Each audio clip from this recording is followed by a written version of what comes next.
I'm Zarina Dimitrova, a strategic partner and mentor to businesses in the process of transformation. Join me on Grownlearn as we explore a range of topics from personal development and career advancement to relationship building and financial management. With practical advice, inspiring stories, and expert interviews, we'll give you the tools you need to thrive in every aspect of your life. Join us as we share insights and strategies that can help you achieve your personal and professional growth objectives. Today, we're going to be speaking about entrepreneurialism, entrepreneurship imperialism, becoming a huge investment group. My guests today are Leanne and Graeme Carling. They're originally from Scotland. They run huge companies, right now based in Dubai with an investment company. They can tell you more about their line of business and their fascinating story, literally rags to riches. So I'm curious to hear all about their experiences and what they're working on right now. I'm welcoming Leanne and Graeme. Thank you. Thanks for having us. Thank you, Jelena. Thank you very much for having us. Before we begin with your successes, walk us a bit through your story. What happened? What led you to this path? Well, I think if I go right back to the start, I'd always kind of never knew what I wanted to do when I left school. Most of my friends, just the city I lived in, you just left school, then you went and got an apprenticeship and started in a job. You know, you just, whether you were a joiner, a plumber, an electrician, that was kind of the natural thing, and that was what my family had done before me.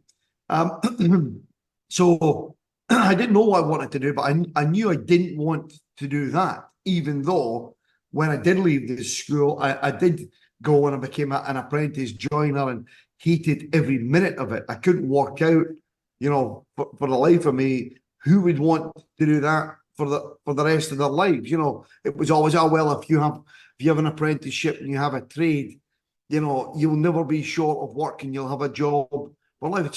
You know, but for me that was awful. It was a job that you hate for your whole life, not making a lot of money. It just didn't make any sense to me. So I think from an early age I knew, you know, I wanted more than that. You know, I wanted to go to the moon. You know, I wanted and the way to do that was not working for somebody, but you know, but being my own boss. And so I think I've always had it in me, although it took me a long time to, you know, I worked in mainstream employment for years and years, but always wanting to start my own business. And yeah, I mean, that was kind of the pathway, but I didn't know how to do it. And it was and I tell this story, you know, quite regular.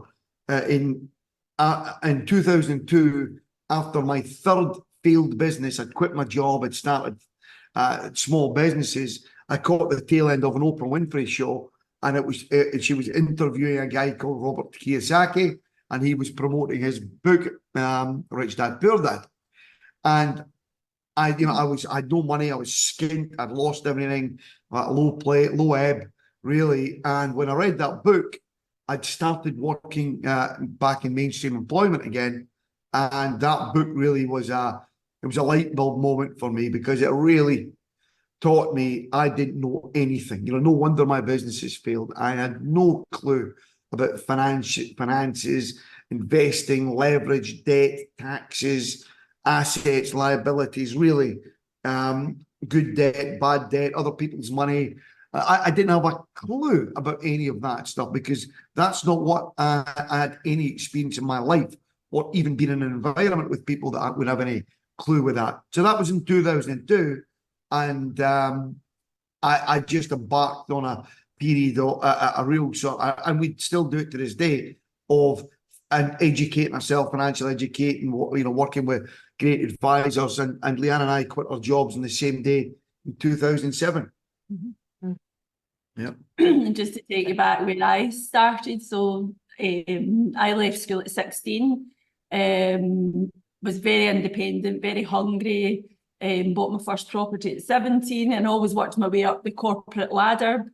Always felt there was something missing. I moved from job to job, you know, getting promotion all the time. and my family. My father would say to me, Leanne, you've had so many jobs, you'll become unemployable. You know, what's wrong with you? Why can you not stay at the one job? And I was just really, really hungry to learn and grow. But there was always something missing. But when I met Graeme in 2005, he introduced me to the Rich Dad Poor Dad book and the ways of you know, financial education, etc., etc. And that's where my journey started. Mm-hmm. When you read this book, was it the only thing? Well, was it the single source that propelled you forward, or did you go to additional courses? Did you? No. We've gone on. I read everything by Robert Kyosake. After that, I was obsessed. You know, I had this huge appetite to keep learning. We have been to seminars and education all over the world. We continue to do that to this day. We love it. You know, we watch you know, videos on YouTube and all these things. We are at an advanced level now, so we keep on seeking out new and bigger mentors, if you like. You know, we have ones that are significantly greater than where we are, and that's what we've always done. We've always went to seek out the best advisors and mentors that will help us get to you know, not even the next level, but you know, as far as we can.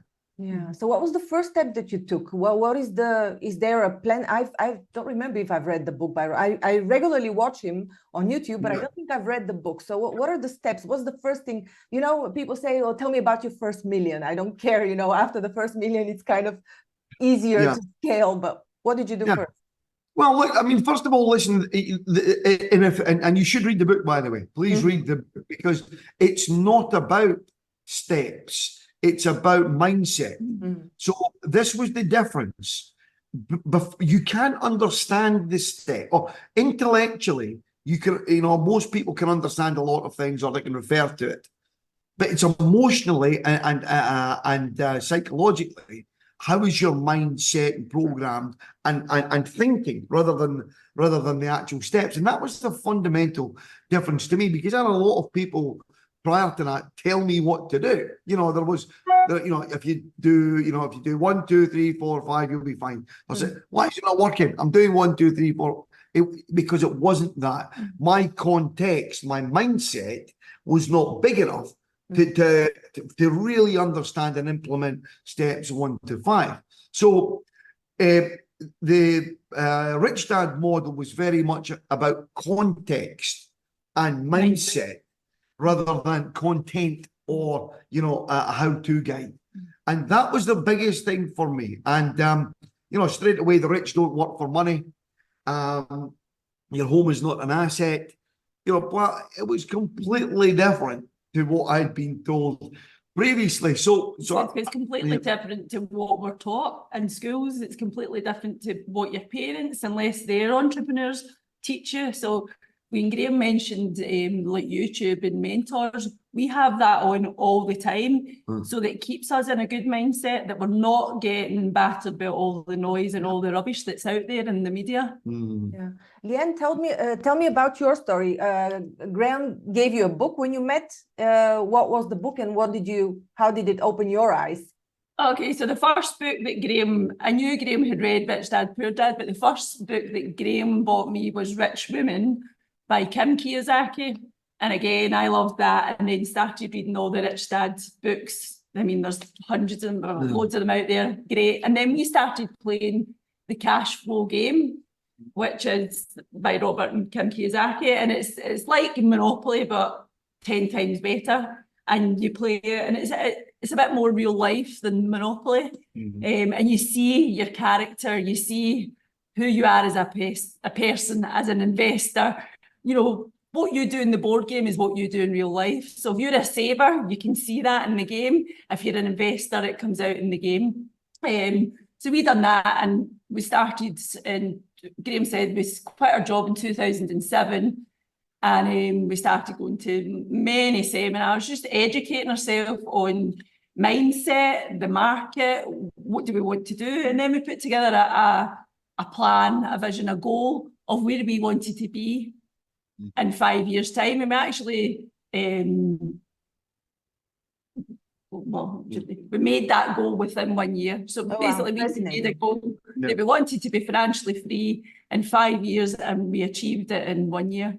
Wow. And what is the first business that you went into? Was it real estate? Real estate, yeah. So what we done was, we quit our jobs in 2007, just at the start of the financial crash. And because what we seen, and it was to buy real estate that for the first time in years was on discount, and it was what the numbers made sense.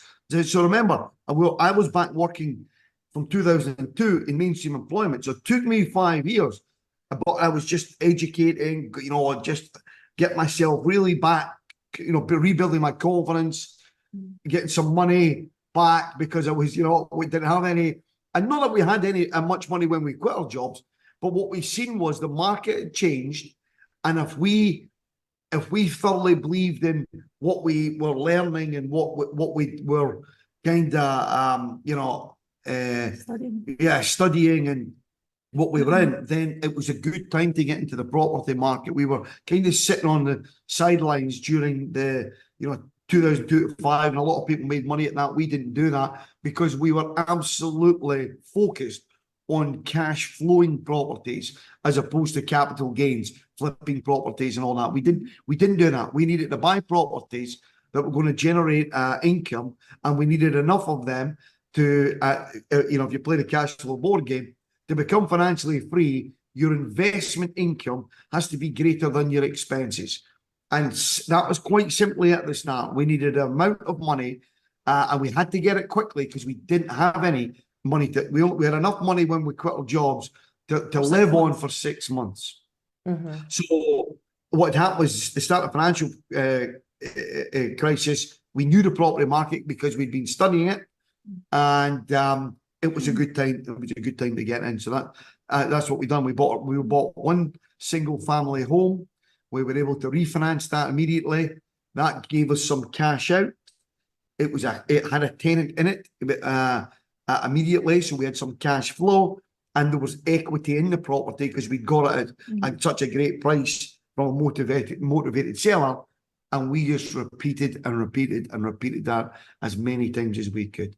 And just back up, sorry, what Graeme was saying there, the market was right in 2008, because we are big believers that when you buy well, it's better than selling. So when you get the right deal at the start, it makes life easy for the cash flow and your returns. Based on what you're observing on the market and your experience, do you think we're approaching a similar situation as 2008? What's your observation on the economy and specifically on the real estate market, or maybe other sectors that might be undergoing a similar or might be giving a similar opportunity? Yeah, I'm not seeing that. I'm not seeing that will be anything like 2008. I mean, a lot of people are predicting, Armageddon and black swan events and all that stuff. But we're sitting here, and whilst the bubble cannot continue to keep going up, and we're sitting here in our penthouse in Dubai, and the prices since we moved here a few years ago have went, mental. Absolutely, you're going, wow. And there's been various factors to that. We've got, so the real estate market here is very surreal, and in both rental and the just buying a property here in Dubai. But they don't seem to be coming down. Now, Dubai's been like that, over the years. It could pop here. There's a chat, but we thought that 3 years ago, and it's still going up. It's still going up. I don't know why it's continuing, but it is. Crazy, so, because in Europe, some countries have experienced a decrease in the property markets. For example, in Austria, in 2023, the market was 17% down, which is the largest decrease in the whole of the EU. Right. Okay. What was that then? What's the reason for that? Do you know what the reason is for that? Can't remember at the moment. Yeah, I'm not quite sure. No. Yeah, I know. Yeah, it was the tightening lending. Okay. Yeah. So look, that has to happen, because after COVID, or during COVID, the amount of money that was pumped into the system, you know, on quantitative easing, and you know, it did create that bubble. And what you're seeing is a retraction in the money supply, and that's what makes the markets go up and down. I think we've kind of seen it was the same in the UK last year. There was a slight dip in certain areas, but you've still always got the hot spots. You know, London and all of that, and all of that have been steady. You know, not nearly the same growth as they were having. So it's a mixed bag. But in terms of a financial crash of 2008, I'm not seeing that yet. No. Mm-hmm. Where are you seeing the opportunities in the coming years? Leanne, I know you're very much engaged in M&A investment. Yeah, but we AI space, we're seeing huge, you know, opportunities there. We're involved in some sport. It's going to say dentistry, aesthetics, medical is huge. So loads of opportunities. It's just if you're out there looking for them, you know. Sometimes people can't see the wood for the trees. You know, there's opportunities in abundance, but some people can't see it, and that goes back to the mindset and the education. And working with mentors. Yeah. Now that you've played the game for a while, quite successfully, very successfully, what is your next step? What are you looking to achieve? Do you just continue playing the game, or what are your personal aspirations? We love it, first of all. That's what we do. There's no work-life balance or, you know, or anything like that. We love the business, the game of business, and being an entrepreneur and the problems and stresses that brings with it. But it's given us a great life. It's given our kids a great life. They've had a great upbringing. So there's been so many plus points to it. But for us, you know, we were based in Scotland. Originally, our businesses were there. We're now doing business. We're now based in Dubai, doing business with partners all over the world. We were originally just real estate people. We now do facilities management, renewable energy. You know, we've got a mixture of sectors that we're in, and we're quite happy with the sectors that we've got. I'm personally very interested in data, you know, and around the AI space with the demand that's going to be required to operate AI. You know, where are these, you know, data centers and the capacity to support that AI growth? I like, so that's the sort of the newer technologies, but we started off just by buying one house, you know, so we just keep growing, and we now do business all over the world. So we're going to continue to grow that. We're going to continue to do business. In 5 years' time, for example, you know, we will continue, whether we're still in Dubai or anywhere else in the world, but we're yet to find a more attractive place than here at the moment. So we're happy being based here. It's a good spot, and we'll continue to look at growing our businesses internationally in the sectors that we're in, but by working with partners. So we want to be a real partner. We are a partnership business operating internationally in sectors that we enjoy and like, and yeah. I think just to add to what Graeme's saying, you know, that's the part that I love, and I'll speak for myself here, you know, is meeting the new partners, seeing the new opportunities, evaluating it, and if it's not for us, it's not for us. But the interesting and you know, people that we're meeting along the way, and opportunities that we're being introduced to, it's brilliant, and you're learning all the time. And now you've been very engaged in the business. How has family life been in terms of raising your children? How do you educate them? I know, Leanne, that you're also an author, a speaker. How do you mix all that with parenting? Okay. So, as Graeme says, I don't believe in work-life balance. I think you've got one life, so the kids are involved with everything. It's funny, you know, you feel guilty that you're maybe working too hard, but at the same time, the kids have travelled the world with us. They've met amazing people. They're getting educated as well. You know, they're teenagers now, 13 and 16, and their mindset's completely different to other children because of the people and the environment that we keep them in. Yeah. So there's no work-life balance for me. It's just one, and I absolutely love it. And you know, we work hard, we play hard, and we enjoy our family life. We've never, you know, there's things I've missed, you know, with work because of the family and vice versa. But, you know, the way I make it work is I make it work for me. So if I, you know, I want to go to kids' sports days or concerts, then I work late at night and get things done that I need to get done. So, but I enjoy it. You know, I don't complain about it because I love it. Mhm. Yeah. And you know, I think what I'm really happy with our son is turned 16. He's been involved with it. We take him all over the world. He was coming to Scottsdale, Arizona, to the Rich Dad seminars with us since he was, you know, but coming along to him since he was 3 and 4. You know, so he's been involved and seen what we've done over the years. And currently we're in Dubai. He's down in Spain. He's bought his first business down there. He's renovating the place just now. So he's firmly in the game of being in business. It'll be interesting to see, you know, and we tell him, you know, fail fast because you're going to fail. Get them out the road as early as you can.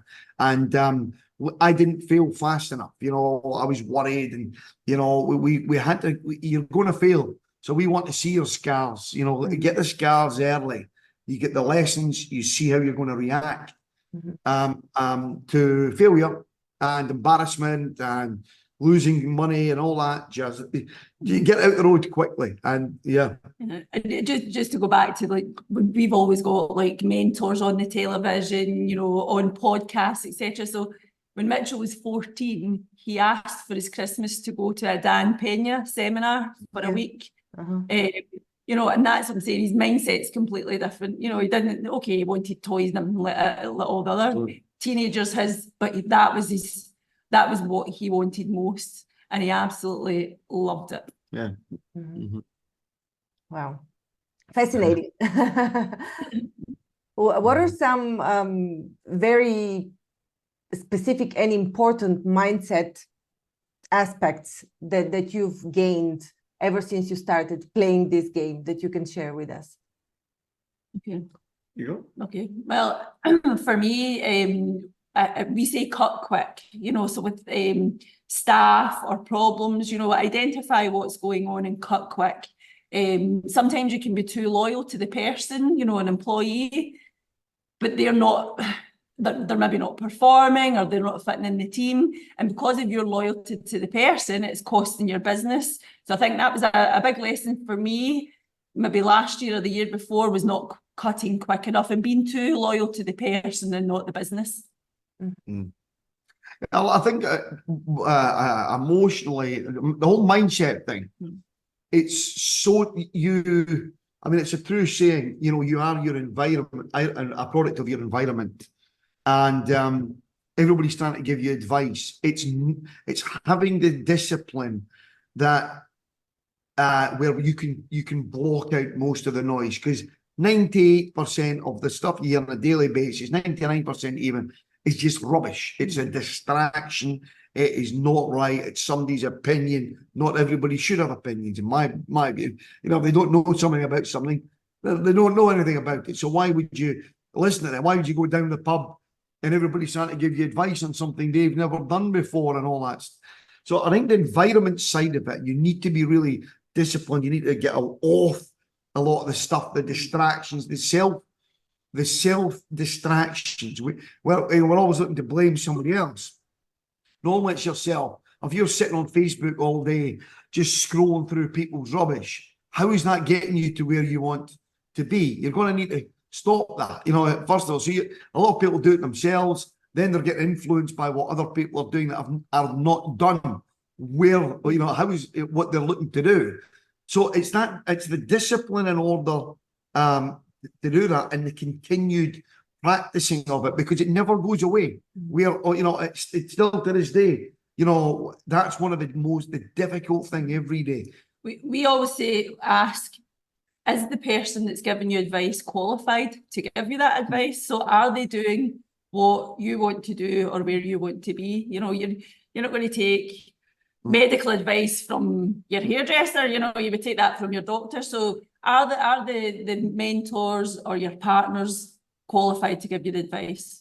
But I think it goes beyond that though, because there's so much noise out there all over the place and conflicting messages, and really it's rubbish. It's a distraction. You know, if you're laser beam focused on what it is that you want to do, the noise just disappears to a certain extent. It's there. You know, you switch off for a second, you're listening to something on the TV, or something pops up on an email, or on a website or something, or on social media. You're away again. So it's having that and reminding yourself, like what Leanne said there, of who are these people? What am I listening to here? But subconsciously, there's just so much noise going on. It's to keep that mindset of laser beam focused on what it is, and keep your eye on the prize, you know, where you're aiming for. And is that getting you to where you want to go? Mm-hmm. Now, talking about mindset, and a lot of people relate it to spirituality, although I think they're two separate things. But what is your opinion on people leaning too much on spirituality, on the whole movement of also business people going in this direction? And what is spirituality for you at all?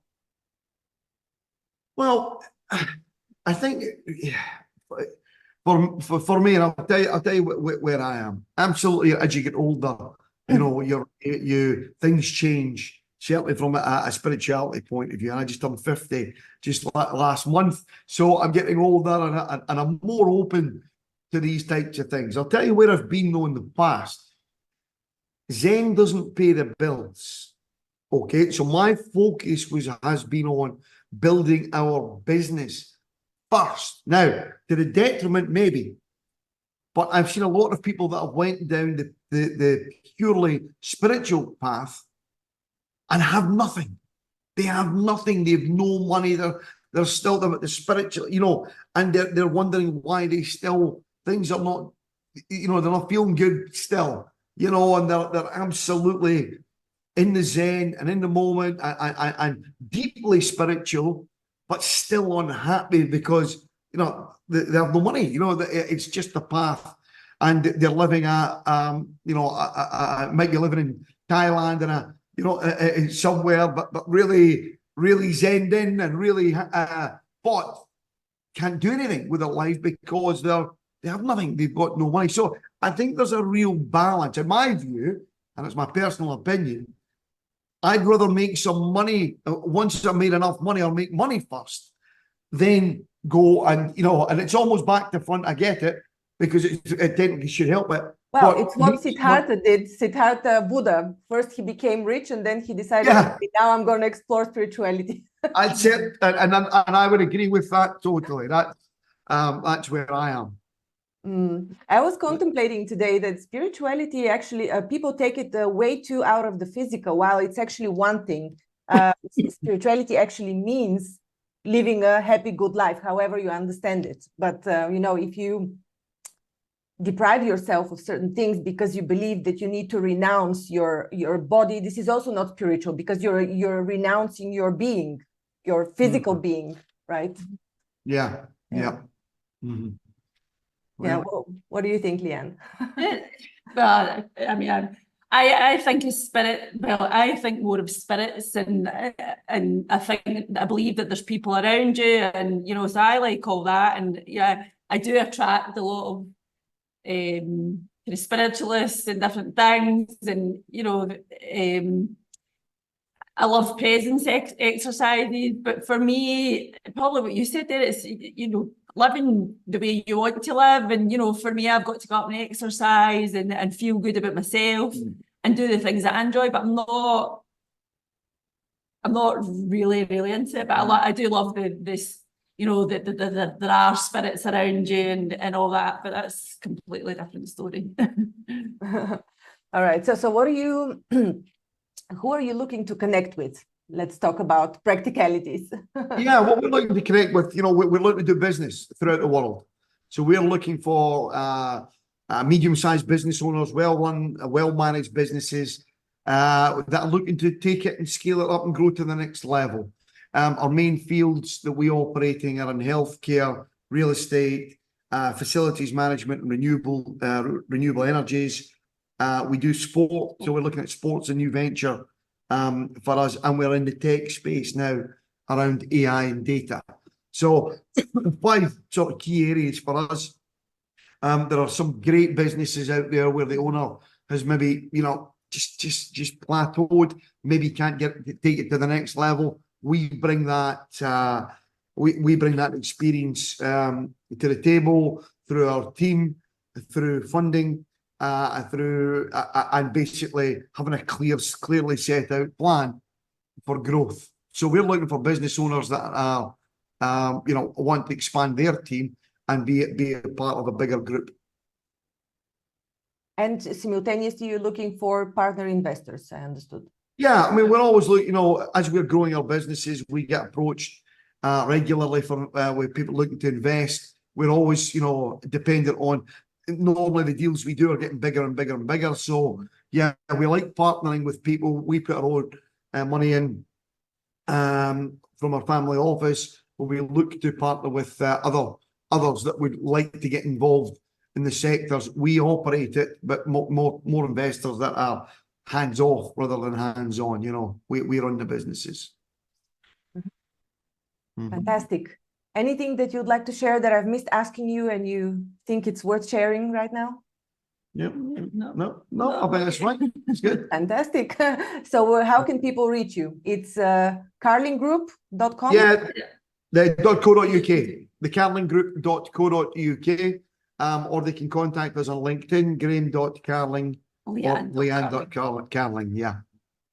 Thank you very much for this inspiring, motivational talk. I enjoyed it very much. Thank you. Thank you very much. Thank you. Nice talking to you. Bye. Thank you for listening to Grow and Learn. We hope that you found our podcast informative, engaging, and inspiring. Our mission is to help you keep growing and learning, and we hope that our conversations and insights have provided you with practical advice and useful perspectives. If you're looking for personalized support and guidance to help you achieve your personal or professional growth objectives, I offer a range of services to help. As a trusted management partner and mentor, I work with businesses in the process of transformation, looking for new streams of business, as well as M&A. With an extensive professional network of experts and mentors, I can bring on board the right person or team based on the specific needs of the company I'm working with. To learn more about the services I offer and how I can help you achieve your goals, visit my website at grownlearn.org. You can also reach out to me via email or social media. I'd love to hear from you.